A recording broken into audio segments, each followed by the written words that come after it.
Umat yang dikasihi Tuhan, mari kita memasuki kebaktian ini dengan penuh syukur dan sukacita.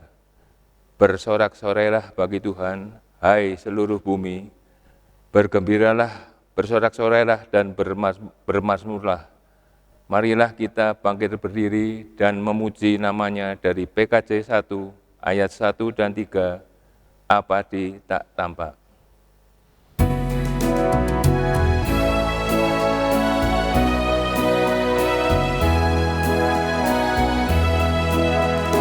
Abadi tak nampak, yang Maha Esa, yang tak terhampiri, terang tadanya, yang dalam putranya telah dikenal. Baginya hormat dan kuasa kekal.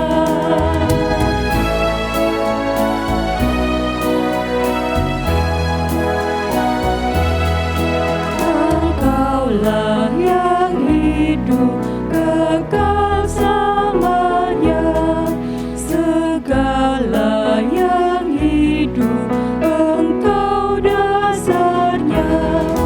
Terbataslah hidup bagaikan kembang, Engkau surya hidup yang tak terbenam.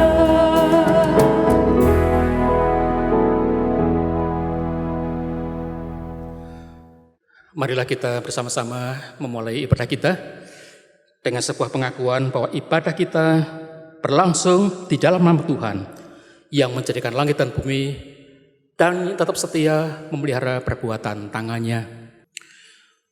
Tuhan berserta saudara. Sebagai ayat pembukaan awal ibadah kita, akan saya bacakan surat Filipi pasal pertama ayat yang ke-29 yang berkata demikian. Sebab kepada kamu dikaruniakan bukan saja untuk percaya kepada Kristus, melainkan juga untuk menderita untuk Dia.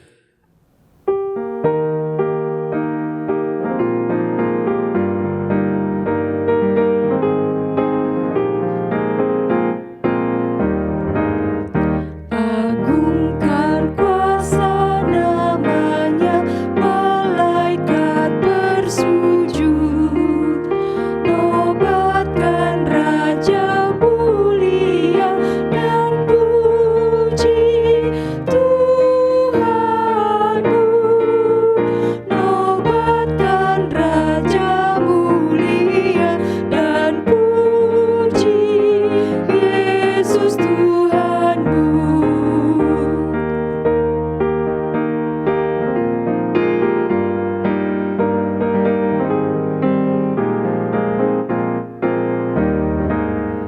Yang mati karena namanya, hai martir yang kudus, di dalam salib bermegah dan puji Tuhanmu. Di dalam salib bermegah dan puji Yesus Tuhanmu.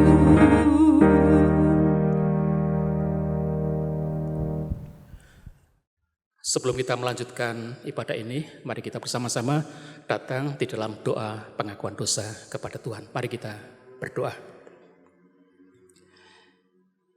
Ya Tuhan, kami bersyukur untuk kehidupan yang Tuhan berikan kepada kami dengan segala berkat yang menyertainya. Tuhan selalu mencukupkan kebutuhan kami, menopang, memberikan kekuatan kepada kami setiap hari. Kami mengakui ya Tuhan bahwa seringkali itulah yang menjadi pusat pikiran kami, yaitu kami percaya kepada Tuhan kalau hidup kami itu diberkati. Sebaliknya kami seringkali kecewa dan mengeluh kalau kami harus mengalami kesulitan dan penderitaan di dalam mengikut Tuhan. Ampuni kelemahan kami ya Tuhan. Berikanlah kepada kami karunia, bukan hanya untuk percaya kepada Tuhan Yesus, tetapi juga kesediaan untuk menderita untuk Dia. Kiranya Tuhan menolong kami. Dalam nama Tuhan Yesus kami berdoa. Amin.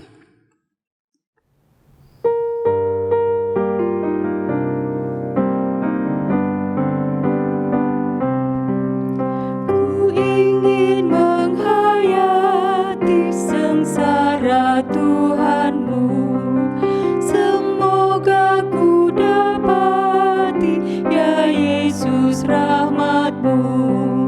Beban kesalahanku membuatku lelah, berilah hidup baru ya Yesus, tolonglah.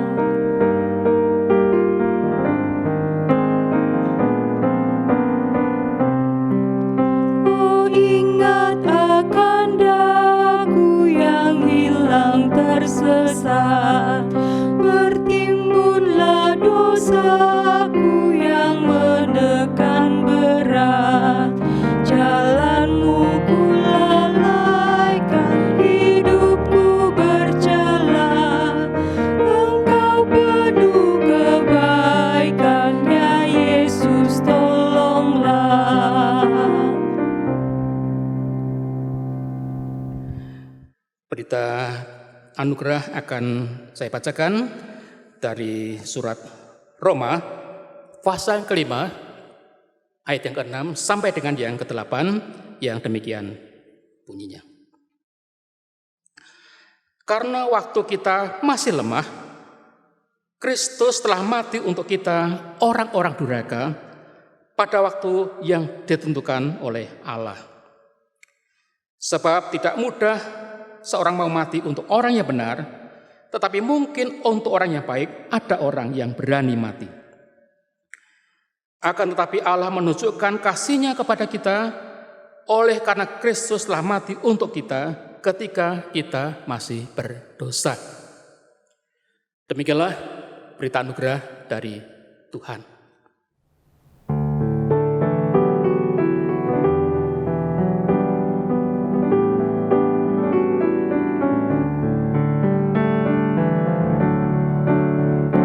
Dari Sion,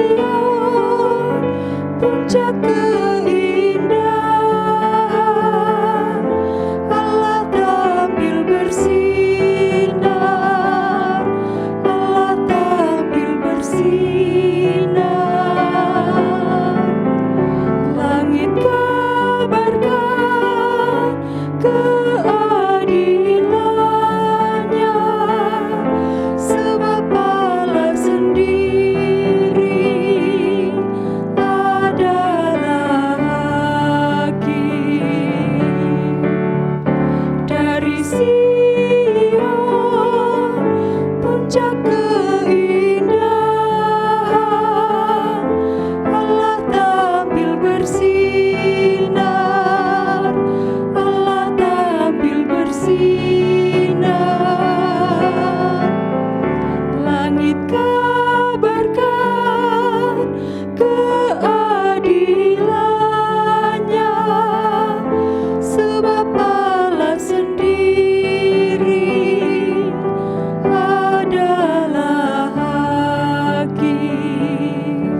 Tuhan Allah yang Maha Kuasa berfirman memanggil bumi, dari terbitnya mentari sampai pada bertenggelamnya. Sungguh Allah kita datang dan tak akan berdiam diri. Api menjilat di depan, badai dahsyat di sekitarnya. Dari Sion, puncak keindahan, Allah tampil bersinar.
sekalian yang dikasih Tuhan, sebelum kita merenungkan firman Tuhan, kita bersama-sama berdoa.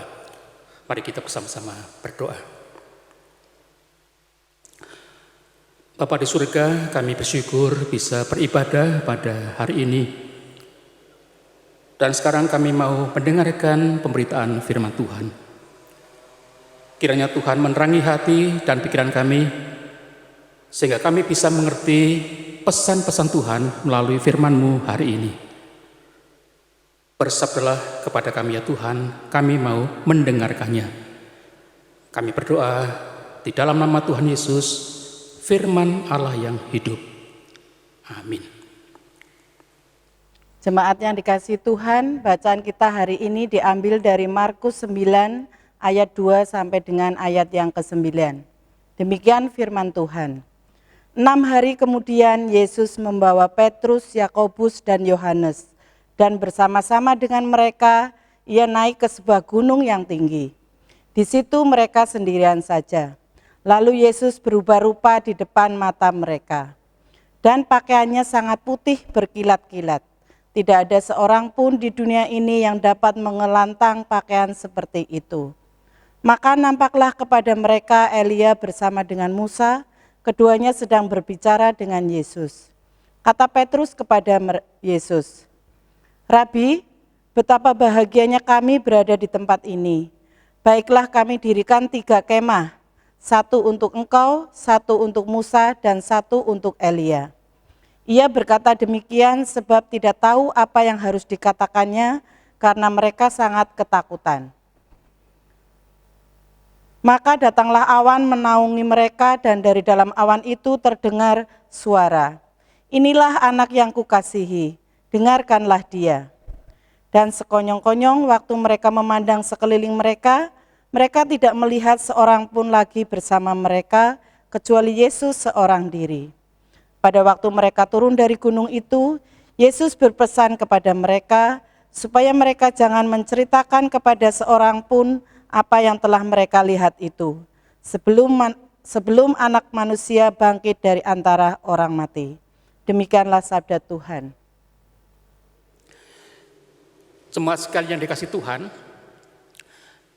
saya yakin tidak ada seorang pun yang hidup ini yang ingin hidupnya itu menderita, mengalami kesulitan. Semua orang pasti ingin mendapatkan kehidupan yang nyaman, yang sukses, yang berhasil, yang bahagia, punya kedudukan yang mulia. Sedapat mungkin kita semua ingin menghindari segala macam penderitaan dalam kehidupan ini.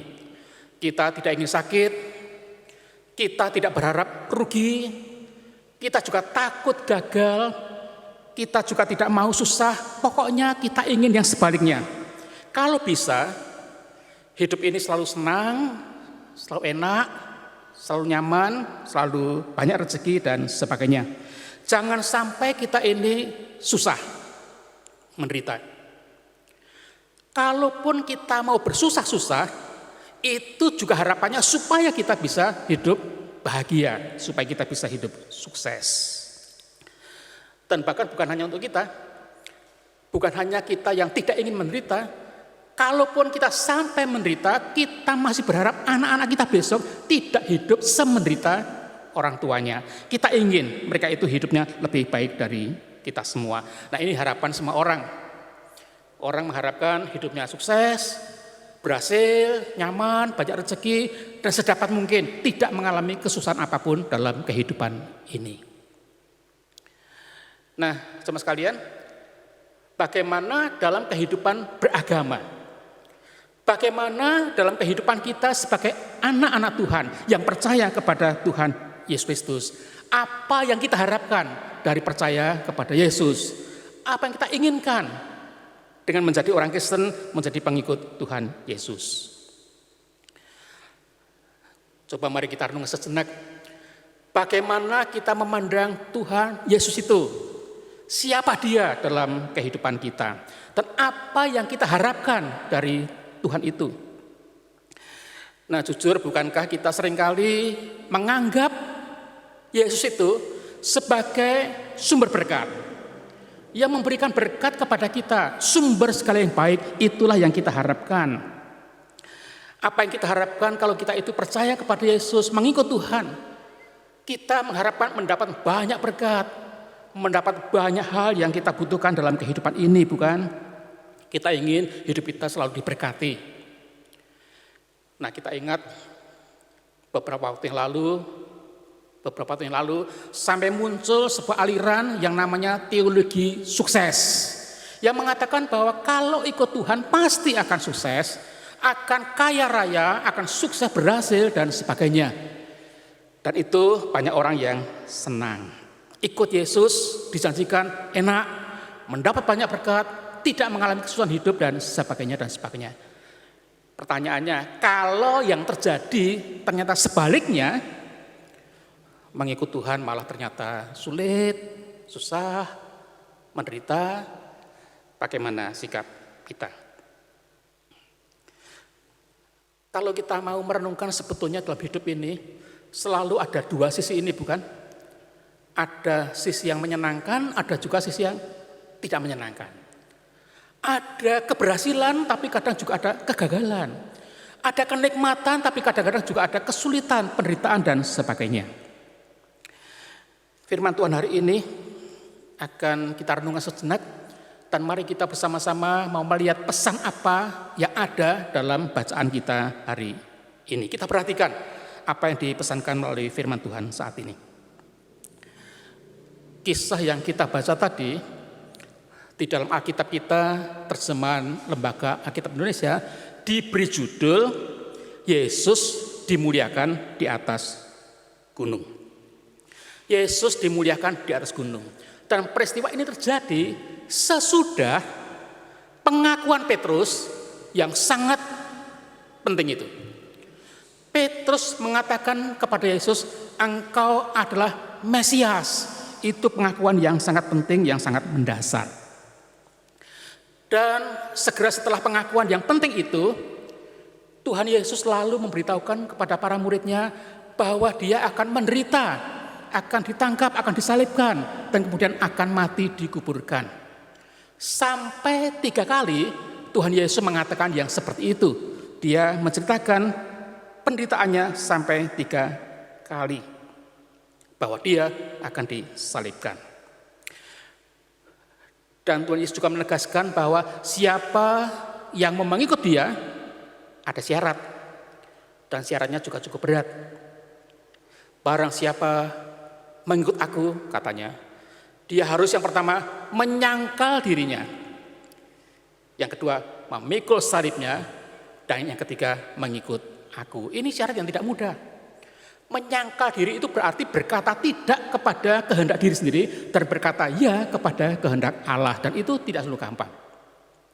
Memikul salib, kita tahu pada zaman itu salib adalah lambang penderitaan. Harus siap menderita.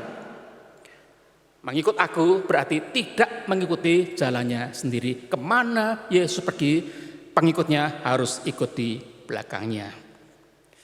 Dan peristiwa kemuliaan Yesus di atas gunung ini terjadi setelah itu. Setelah Yesus memberitahukan bahwa dia akan menderita. Nah, waktu itu Tuhan Yesus mengajak 3 orang muridnya untuk naik ke sebuah gunung. Rupanya 3 orang ini adalah orang-orang yang terdekat dengan Tuhan Yesus. Tidak hanya sekali ini mereka diajak, besok di Taman Getsemane 3 orang ini juga yang diajak Tuhan Yesus untuk menemaninya berdoa. Dan apa yang terjadi di atas gunung itu? Di depan ketiga orang muridnya ini, Injil mengatakan Yesus berubah mukanya. Pakaiannya sangat putih berkilau-kilau sampai tidak ada orang yang bisa mengelantang pakaian sejernih itu. Dan kemudian tampaklah 2 orang, yaitu Musa dan Elia, berbicara dengan Tuhan Yesus. Apa isi pembicaranya tidak dijelaskan dalam Injil ini, tetapi kita bisa bertanya mengapa 2 orang ini yang tampak. Mengapa bukan tokoh-tokoh yang lain yang juga besar sebetulnya? Ada Abraham, ada Daud misalnya, Ada Yesaya, Yeremia, mengapa yang tampak itu Musa dan Elia? Nah, rupanya kedua orang ini memiliki beberapa kesamaan. Yang pertama, Musa adalah orang yang juga pernah naik di atas gunung Sinai untuk menerima ke-10 firman itu, 10 hukum Tuhan itu. Sedang Elia juga pernah berada di Gunung Karmel ketika dia itu bertempur melawan 450 nabi-nabi Baal. Keduanya pernah ada di atas gunung. Dan yang kedua, rupanya dua tokoh ini juga punya peranan penting dalam kehidupan umat Israel pada waktu itu. Musa adalah orang yang menerima 10 firman dari Allah. Elia adalah orang yang selalu mengkhotbahkan, merelevansikan firman itu kepada umat supaya dilakukan. Dan di dalam diri Tuhan Yesus bertemulah sang firman dan pelaku firman itu. Yesuslah firman Allah itu, dan dia juga yang menggenapi firman itu dalam kehidupannya. Itu sebabnya di atas gunung itu juga ada suara bahwa Allah berkenan kepadanya, inilah anak yang kukasihi, dengarkanlah dia. Kita ingat kata-kata ini persis seperti waktu Yesus dibaptiskan oleh Yohanes Pembaptis. Waktu itu juga ada suara, inilah anakku yang kukasihi, kepadanya aku berkenan. Nah, saudara, apa yang terjadi kemudian pada para murid itu? Petrus yang melihat peristiwa yang begitu indah, begitu mulia itu, lalu berkata kepada Tuhan Yesus, Rabi, betapa bahagianya kami berada di tempat ini. Baiklah, kami dirikan 3 kemah, 1 untuk engkau, 1 untuk Musa, dan 1 untuk Elia. Apa maksud Petrus dengan mengatakan seperti itu? Agaknya Petrus sangat terkesan dengan peristiwa yang luar biasa indah, luar biasa mulia itu. Dia ingin supaya peristiwa ini tidak cepat berlalu. Dia ingin Yesus, Musa, dan Elia tetap di atas gunung itu. Oleh karena itu, baik, kita dirikan 3 kemah, 1 untuk engkau, 1 untuk Musa, 1 untuk Elia. Tapi tiba-tiba ada awan yang menutupi pemandangan itu, dan kemudian hanya tampak Yesus seorang diri saja. Dan Yesus berkata kepada para muridnya, kamu jangan cerita apa-apa kepada siapapun juga sebelum anak manusia itu dibangkitkan dari antara orang mati. Apa maksud kata-kata Yesus ini? Ini penting. Kamu jangan cerita apa-apa tentang peristiwa yang mulia ini sebelum anak manusia bangkit dari antara orang mati. Pesannya jelas bahwa kemuliaan Yesus yang sempurna akan terjadi setelah peristiwa kebangkitan nanti. Dan mendahului kebangkitan itu, Yesus harus mati dulu.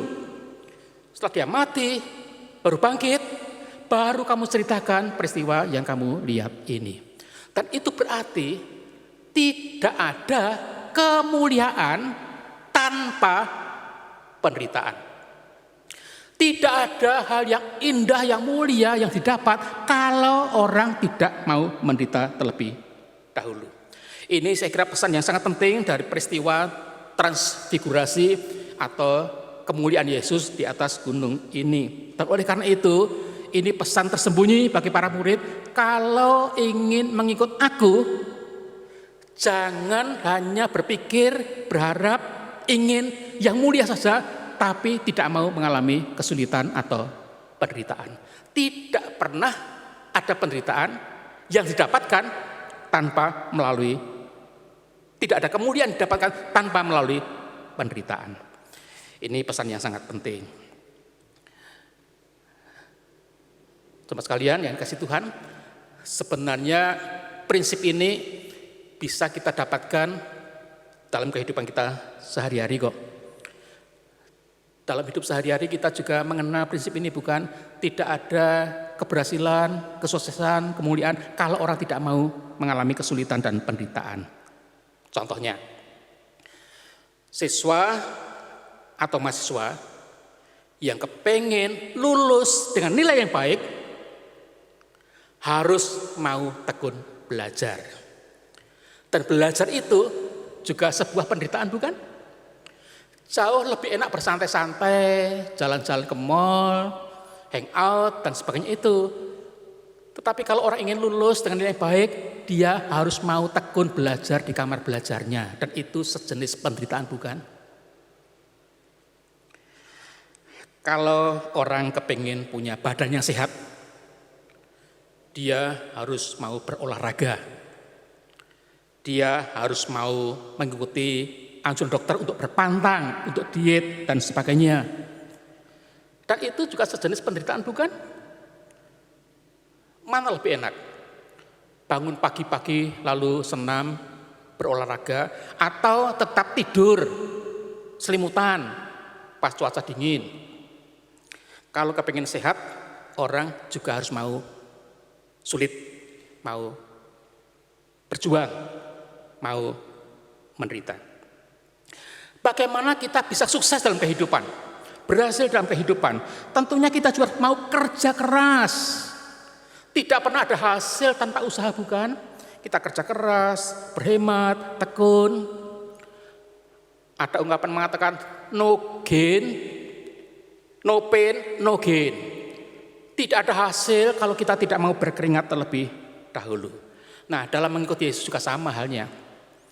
Tidak ada kemuliaan, kenikmatan, keberhasilan, kesuksesan kalau orang tidak mau menderita. Jujur kita mengakui bahwa seringkali kita kepengen enaknya saja, bukan? Ingin mendapatkan berkat-berkat Tuhan, tapi tidak siap, tidak mau menerima kalau kita harus mengalami penderitaan. Kita ingat contoh di Perjanjian Lama yang sangat jelas. Ini kisah tentang Ayub. Ayub itu dikisahkan dalam kitab suci sebagai orang yang saleh, yang takut akan Allah, yang menjauhi kejahatan, dan dia diberkati dan luar biasa, kekayaan yang banyak sekali. Tapi pada suatu hari semuanya diambil dari Ayub. 10 anaknya mati, ternak-ternaknya dirampas oleh orang Kasdim. Dia sendiri kena penyakit parah, bisulan dari ujung kaki sampai ke patok kepalanya. Tetapi Ayub tenang dan tidak berbuat dosa dengan mulutnya. Cuma istrinya ketika melihat penderitaan Ayub begitu besar itu, datang dan berkata kepada Ayub begini, masih bertekunkah engkau dalam kesalehanmu? Kutukilah Allahmu dan matilah. Masih bertekunkah engkau dalam kesalehanmu? Kutukilah Allahmu dan matilah. Buat apa percaya kepada Allah kalau hidupmu seperti ini? Tetapi luar biasa, jawab Ayub. Apa yang dia katakan? Ayub berkata demikian, kamu ini berbicara seperti perempuan gila. Apakah kita menerima yang baik dari Allah tapi tidak mau menerima yang buruk? Kamu berbicara seperti perempuan gila. Apakah kita mau menerima yang baik dari Allah dan tidak mau menerima yang buruk? Dan kita mencatat dalam semuanya ini, Ayub tidak berbuat dosa dengan bibirnya. Dan kemudian kisah selanjutnya kita tahu, Ayub dipulihkan, dikarunia lagi anak-anak, hartanya, ternaknya juga dikembalikan kepada Ayub.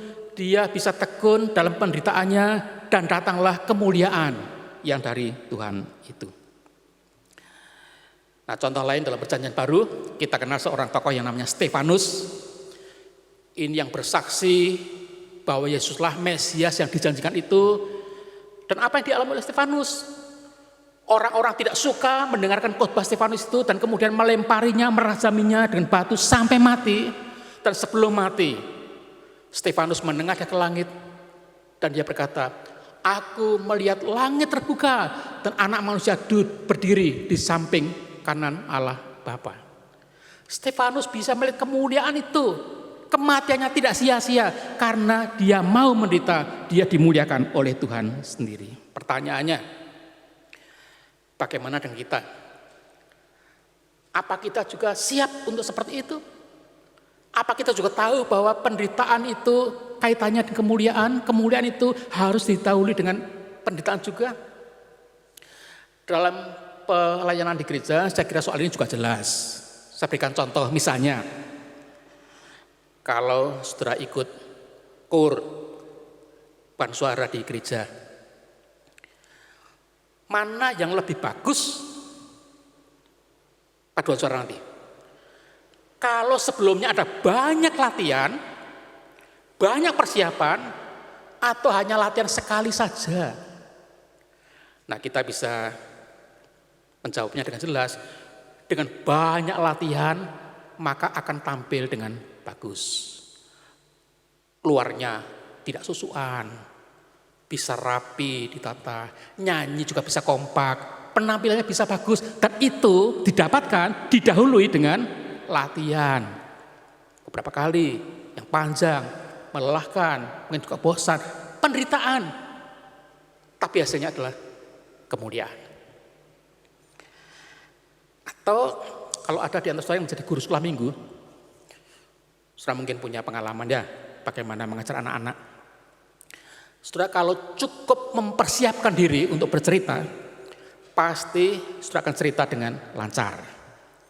Pasti saudara akan cerita dengan menarik, dengan jelas. Sebaliknya, kalau saudara itu tidak mau mempersiapkan diri, bersantai-santai, kepengen enak-enak saja, pada waktu saudara cerita kepada anak-anak, bingung, kacau, tidak urut, tergesa-gesa, dan sebagainya.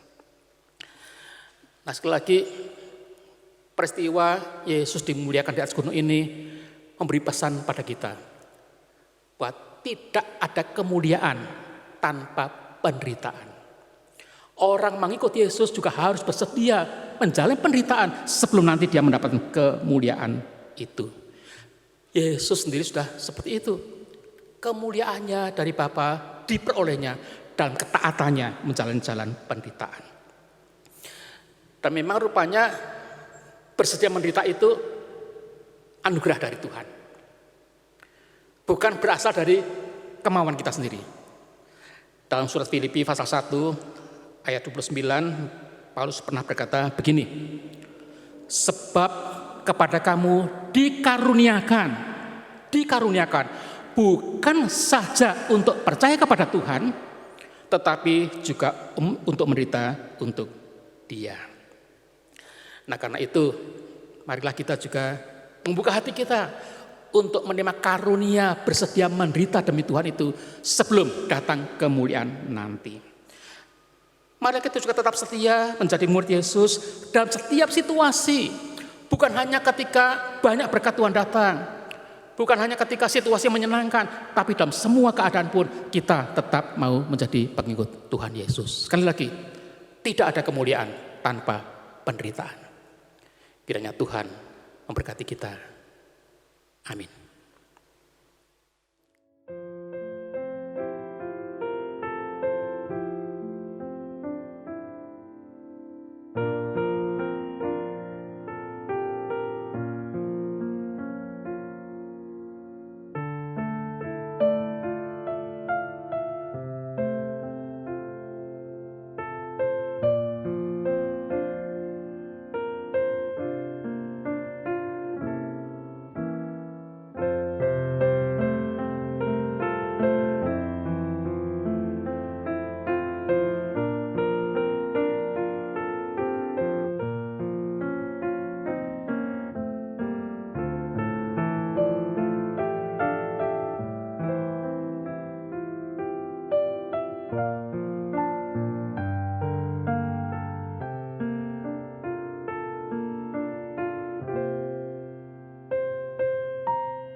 Marilah kita bersama umat Allah di masa lalu, masa kini, dan masa depan, mengingat pengakuan pada baptisan kita menurut pengakuan iman rasuli.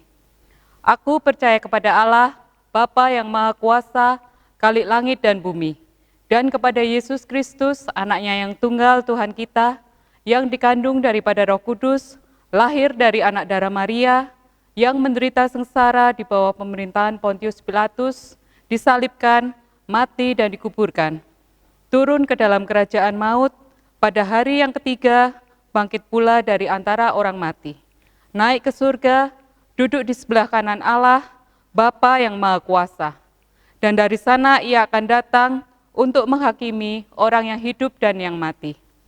Aku percaya kepada Roh Kudus, gereja yang kudus dan am, persekutuan orang kudus, pengampunan dosa, kebangkitan orang mati, dan hidup yang kekal. Amin. Mari kita bersama-sama menaikkan doa syafaat kita kepada Tuhan. Mari kita berdoa. Ya Tuhan, kami bersyukur untuk firman-Mu yang telah kami dengarkan.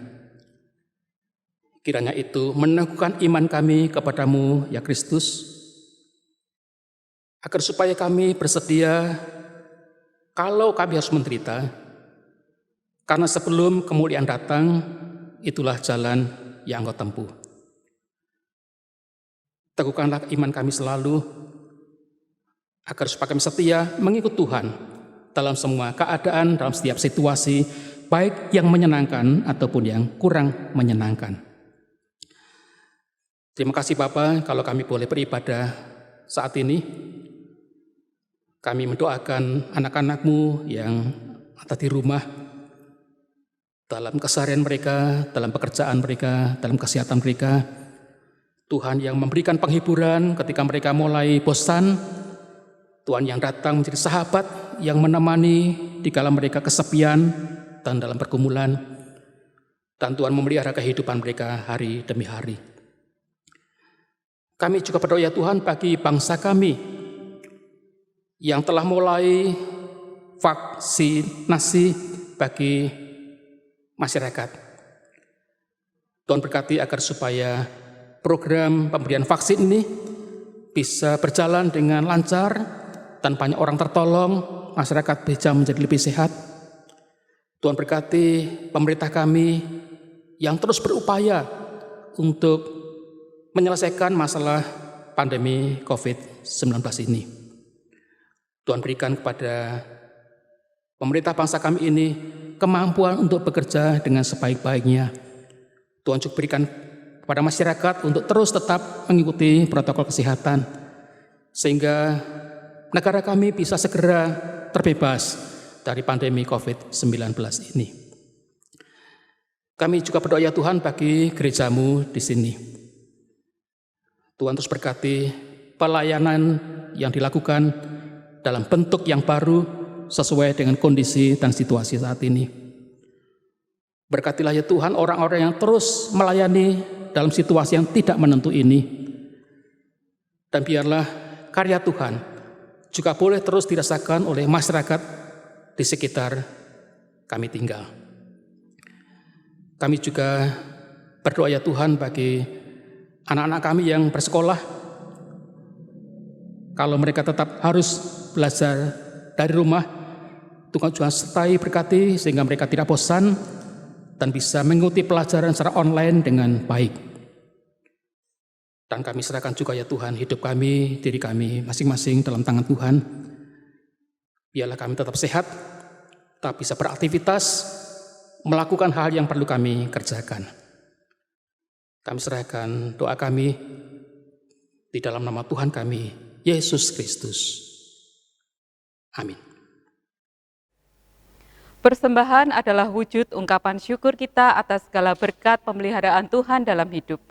Marilah membawa persembahan pada Tuhan dengan hati yang bersyukur, bersukacita, dan sukarela. Nats yang mendasari persembahan diambilkan dari Matius 6 ayat 19 sampai 20. Janganlah kamu mengumpulkan harta di bumi.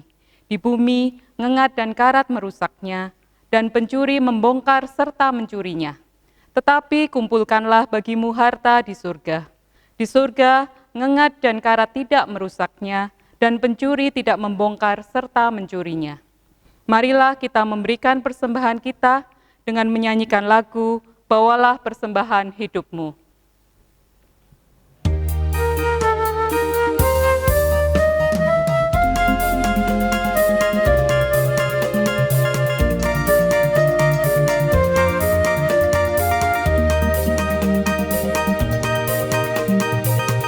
Bawalah persembahan hidupmu kepada Tuhanmu, agar Bapa surgawi berkenan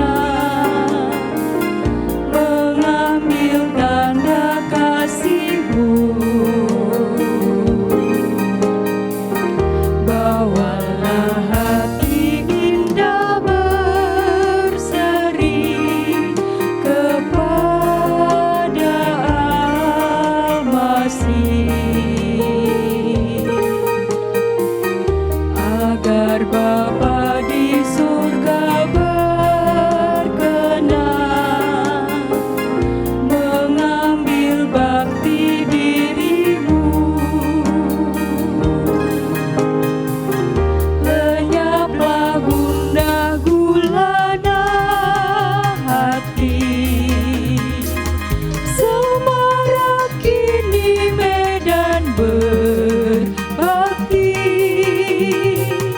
berhiaskan firman yang abadi, bagaikan kembang mekar berseri. Bawalah senandung pasrah diri, bermadah memuji, agar menjadi garam dan terang sesuai dengan firman-Nya.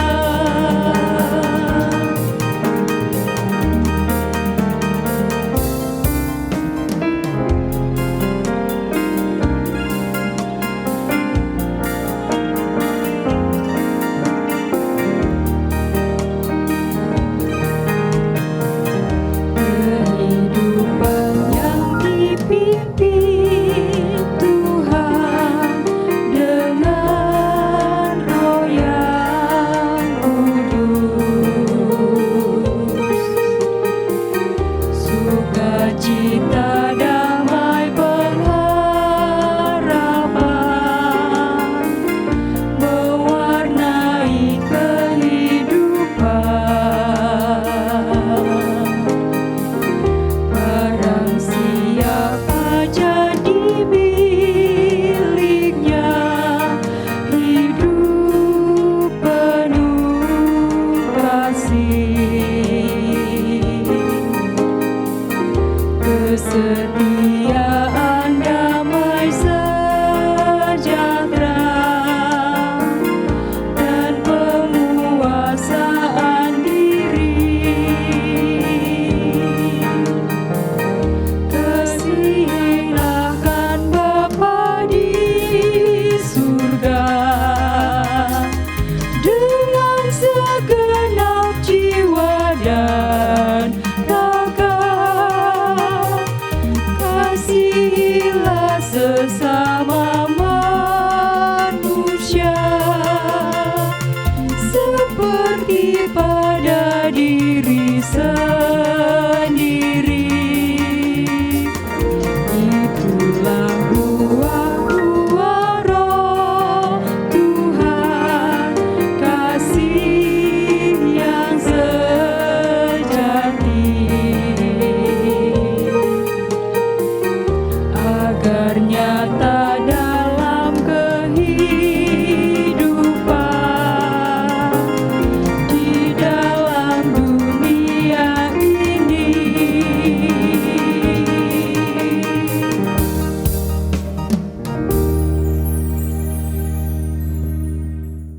Marilah kita bawa persembahan kita di dalam doa. Tuhan, kami bersyukur walau di tengah-tengah masa pandemi yang masih kami alami saat ini, kami masih tetap dapat merasakan dan menerima berkat dari-Mu. Sekarang kami membawa persembahan kami kepadamu, kiranya Engkau berkenan untuk menerimanya. Terima kasih Tuhan Yesus, di dalam nama Tuhan Yesus kami berdoa. Amin.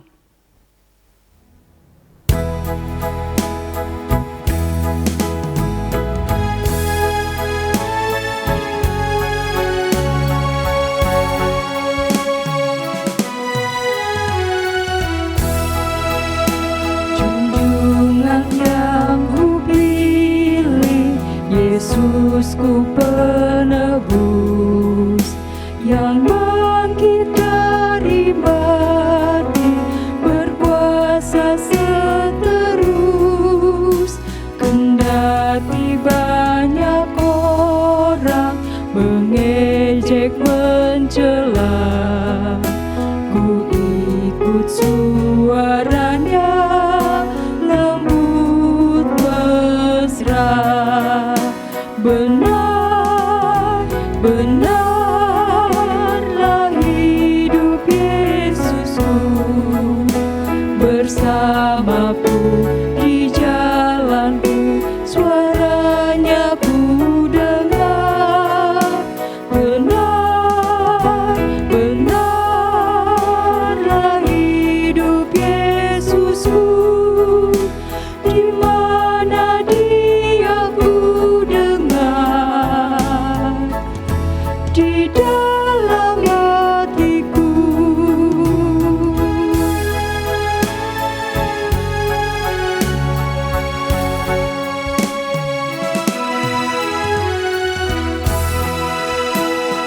Menyanyilah umatnya, memuji Tuhanmu, nyanyikan haleluya, agungkan Rajamu.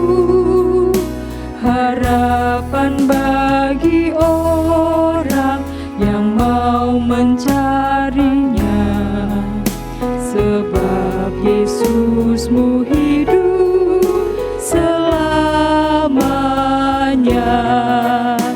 Benar, benarlah hidup Yesusku, bersamaku di jalanku, suaranya ku dengar. Benar, benarlah hidup Yesusku, di mana Dia ku dengar, di dalam hatiku.